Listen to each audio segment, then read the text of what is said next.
kepikiran nggak konflik bersenjata di Timur Tengah sana bisa jadi alasan utama Anda yang lagi dengerin, bisa kerja dari sofa pakai piyama di hari Jumat ini? Emang kedengarannya aneh ya, tapi ini nyata. Betul, jadi selamat datang di Deep Dive kita hari ini. Kita bakal ngupas tuntas dokumen kebijakan negara terbaru soal wajib WFH hari Jumat buat ASN. Ini mulai efektif 1 April 2026. Dan misi kita sekarang, nyari aha moment dari kebijakan ini, karena ini bukan sekedar, ya taulah, aturan HRD biasa. Ini benar-benar efek domino global yang mendarat langsung di meja kerja kita. Bener banget. Oke, mari kita bedah ini.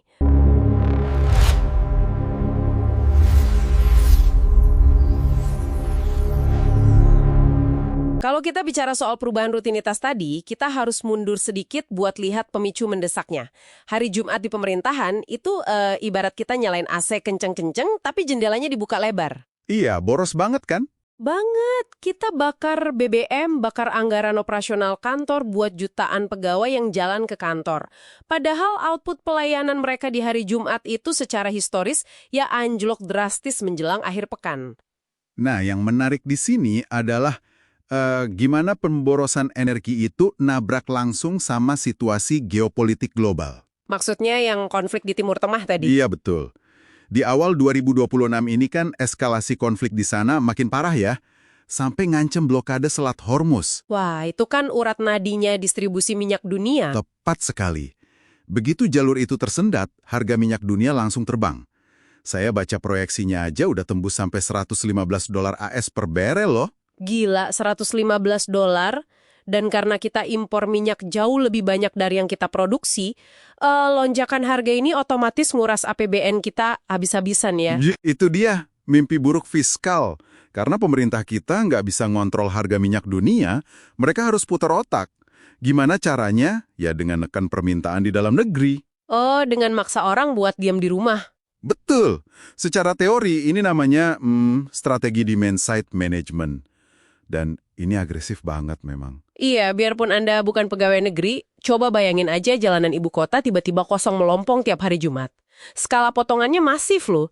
Targetnya kan nurunin 20% konsumsi BBM nasional ya kan? Ya, angkanya fantastis. Dengan ngeliburin mobilitas di hari yang paling nggak produktif itu, potensi penghematan totalnya bisa sampai 204 triliun rupiah. Wow, gede banget. Dan dari situ, efisiensi fiskal atau uang negara yang diselamatkan itu sekitar 9,67 triliun rupiah. Disinilah ini menjadi sangat menarik. Di atas kertas angkanya luar biasa.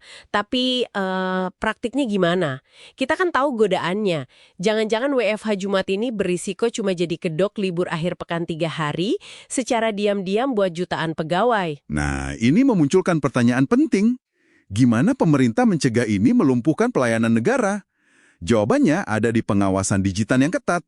Pakai absen online biasa gitu? Enggak cuma itu. Ini bukan work from anywhere ya, tapi benar-benar wajib didomisili. Sistem e-presence mereka itu terhubung langsung sama GPS geotagging. Jadi lokasi mereka dikunci? Betul.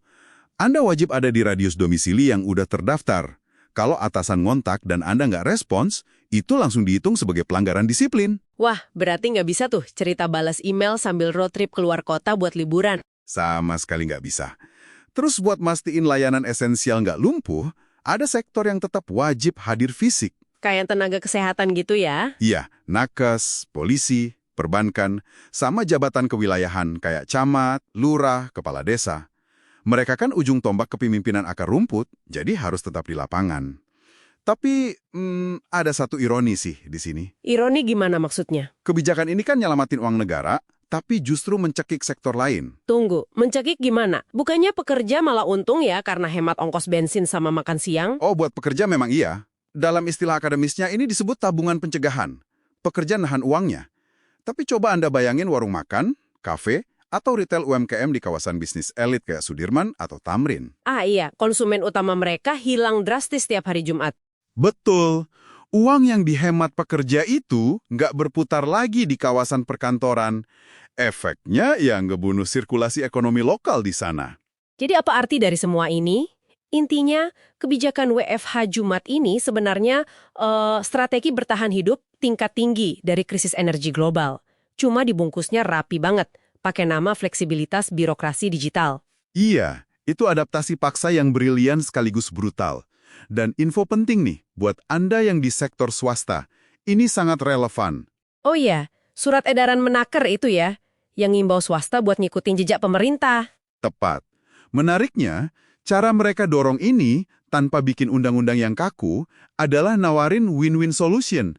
Swasta boleh banget ikut hemat biaya operasional kantor di hari Jumat. Tapi dengan syarat tegas nggak boleh potong gaji atau jatah cuti tahunan pekerja yang WFH kan? 100% benar. Itu dilarang keras.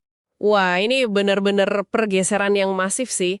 Dan ini ninggalin kita sama satu pemikiran provokatif akhir buat direnungin.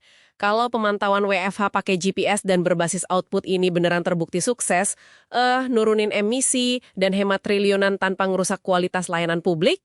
Bakal jadi standar baru ya? Sangat mungkin.